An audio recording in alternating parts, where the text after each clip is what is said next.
خواب خوب و مناسب تأثیر عمیقی روی کیفیت زندگی انسان داره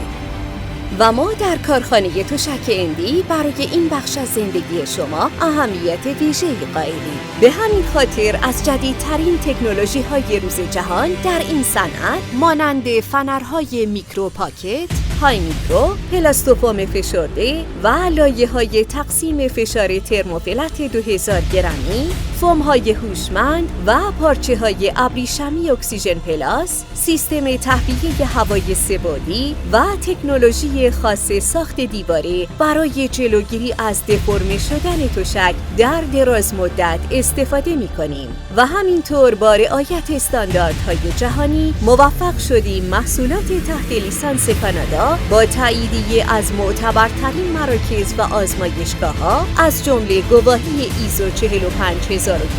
ایزو 10004، ایزو 14001، ایزو 10002، ایزو 9001،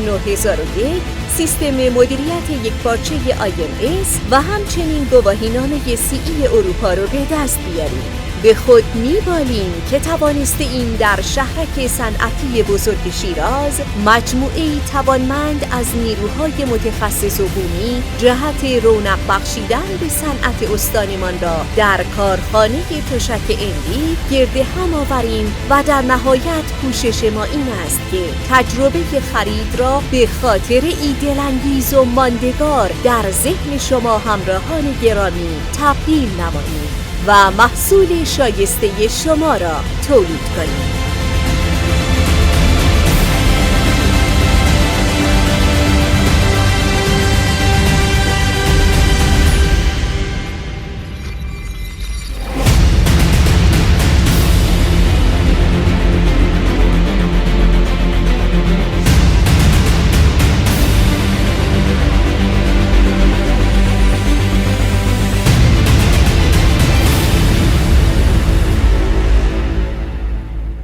آرامش هنر ماست.